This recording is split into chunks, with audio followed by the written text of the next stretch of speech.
introduce here a friend, Tara Bluecloud. Let's bring her up here on the screen. Tara, welcome to Knox Studios. I know we know each other really well, so thank you for joining me here. Thank you Um, for asking me. Such a pleasure to have good friends and good company that know interesting things to expand my knowledge, right? That's why So, we're friends, so we do it for each other. so Tara, this is my friend. She's from Mendocino County doing her own independent work in herbalism mostly, right? So if you define yourself as an herbalist, you want to talk about that real quick? Yeah, I definitely identify as an herbalist. I was born and raised in herbalism. My mother taught me from a really young age and would take me to all of these symposiums and conferences and gatherings that people were studying plant medicine. So I was literally raised in it. My mother did it, her father, so on and like back. So multi-generational herbalist. So right now, as we were discussing, you being an Aquarian, you being a lot more, involved with this personally, understanding what this new Aquarian age is all about, and this transition in the stars from this old Piscean age. I'd like to ask you, like, starting with you as a birthday Aquarian right now, and what you're feeling energy wise going forward into this world looks like astrologically, you know, and anything that really kind of maybe comes to mind or resonates on that topic. And we'll just go from there. So the floor is yours Nice. for a moment. Thank you, Joshua. Yeah, it's powerful what's happening, this shift from the Piscean age into the Aquarius age.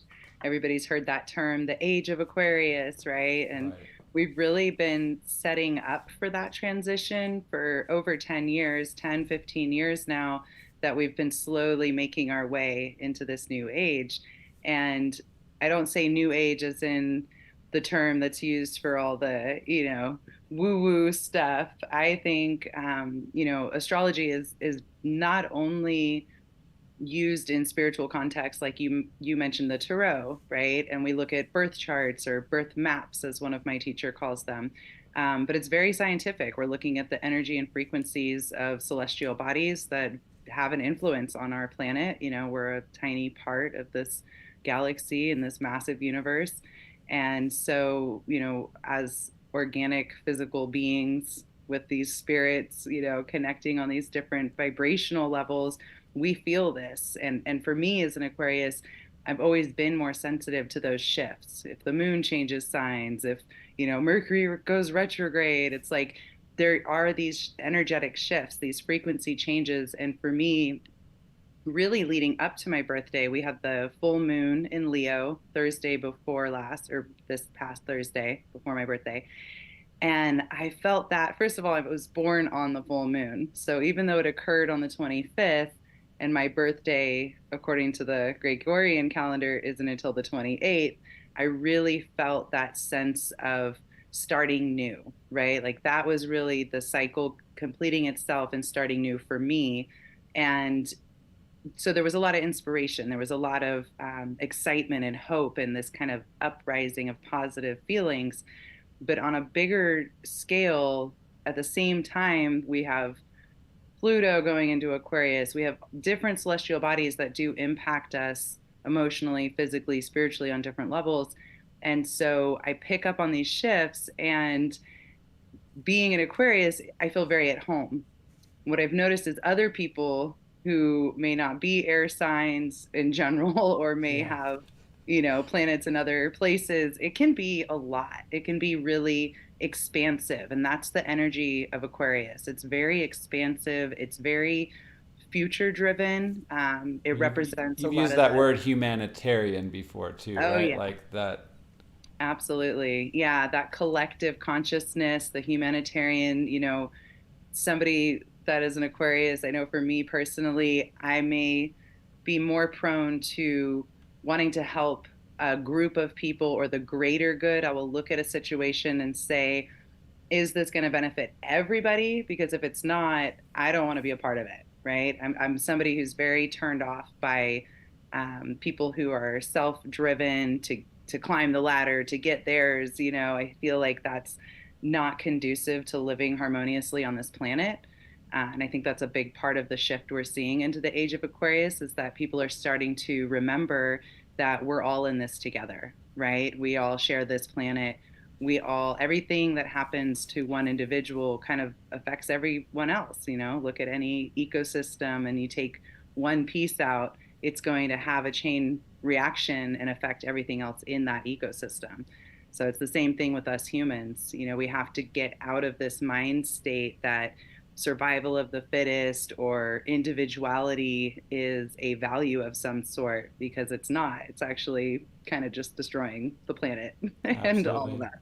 Well, on Yeah. that note, too, just real quick, as like we were talking about with you were mentioning Pluto, right? Pluto being the Mm-hmm. main transition, this massive cycle, the most outward planet, and it being known as the destroyer, Mm-hmm. by definition, you just said about the destroying, tendency. So is that really, from your point of view, whether it happened in 2012 or like now, is like it's kind of becoming a little bit more apparent, 12 years later, essentially, like when and what is the shortcoming of the Piscean age into the Aquarian age, and how many years, like, kind of, can we expect to have this transition from your perspective take place?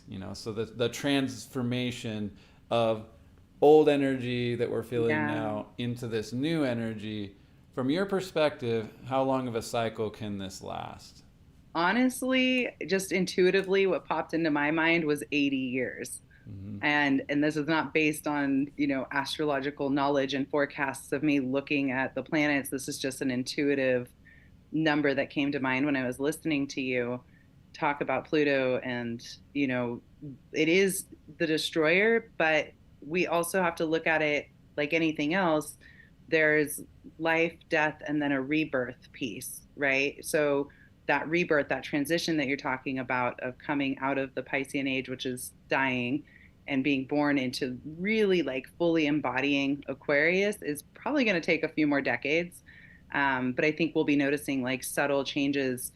Unfortunately, that destroyer word is real. So all these systems, like you mentioned, the shortcomings or the downfalls, the Piscean age of, very individual dreams, individual manifestations, all of that has to dissolve. It has to decompose, is really the word I like to use.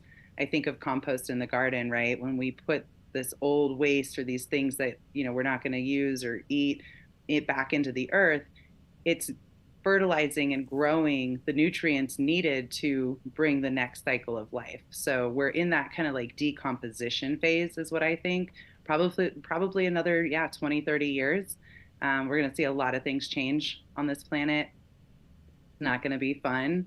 Yeah, Um, but I'm excited because it's time. It's time to go back to, the humanitarian age of Aquarius and really find our way of supporting each other and all of life here. absolutely.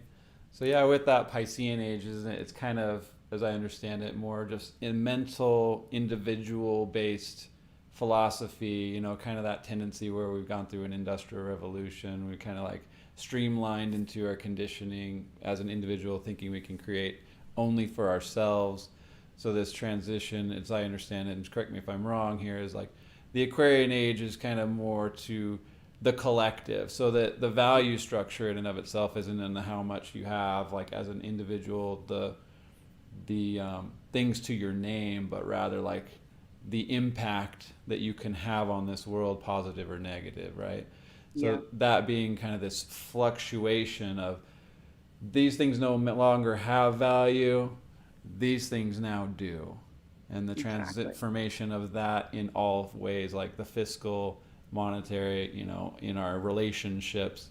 So this whole fallout of, we're at this maximum relationship divorce like crisis, on top of like people escaping into drugs and alcohol on the rise like crazy, and Yeah. everything other facet of society as a whole right now, it just gets magnified and magnified and magnified. But I, Mm-hmm. I am starting to see certain transitions even on YouTube, as certain creators, the ones that really disrupt, are getting a lot more airtime. And of course, there's like this pushback that we've talked about before in terms of the cancel culture, and you're talking about specific types of things.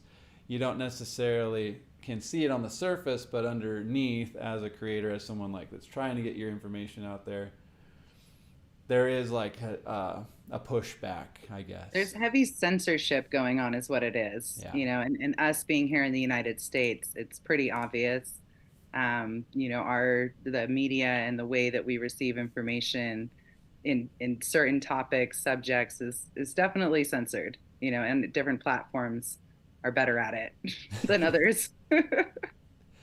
So on that note, I'll just finish early here. There, we're not going to go too down that rabbit hole, but I find it interesting. Twitter getting bought by Elon not too long ago. This like Zuckerberg data thing going back to Cambridge Analytica or whatever all that was about, and then now Twitter being under Elon Musk's umbrella, like really trying to test the thing about sponsorship. Right? Is it only going to survive based on structures of corporate support?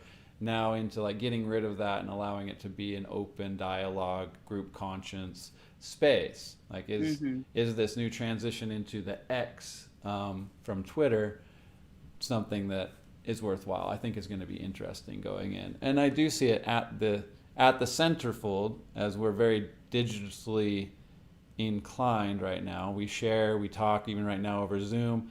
Some of my best friends are not right here in my community. I make my best friends from all over the world, and it's such a blessing to have this.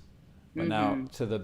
to what capacity can we use it and use these God-given gifts that are given to us, like in our right of expression, Right. our ability to share, our experience and what we actually believe, our opinions, you Mm-hmm. know, but Yeah. they are just that too, right? The opinions don't Yep. necessarily matter as much as what we utilize our energy toward and for. Yeah, absolutely. It has to do with the intention behind it, right? It's like we can have all of these platforms and this technology, but what are the intentions? What are we doing and how is it serving the greater good? You know, that's really, Aquarius being about technology, being future driven and seeing the potential of what we can achieve as humans is this beautiful gift. And I can be very inspired, but I can also get very discouraged when I see the people whose intentions are selfish or are disregarding other people's welfare or using it, in a way that could be harmful, right? And so we will see a lot of changes in the way that we use this technology. Of course, I'm grateful for it. It's amazing to connect with you and feel like I've known you forever. I consider you a brother, and we've not actually met in person, right? And that Right. is the wonder of technology.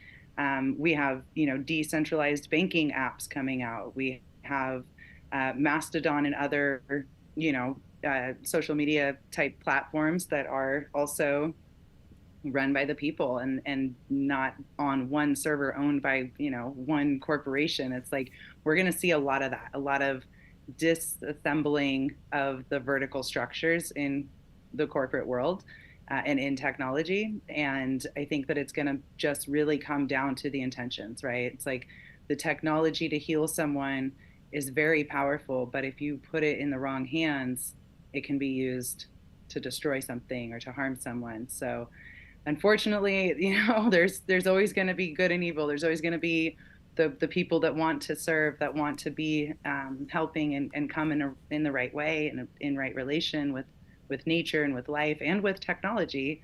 And then there's going to be those that are not on the same level, right? So Absolutely. yeah, it's a spiritual battle. Is what I call it. Well, we're going through this life as on a spiritual plane, right? As a physical form.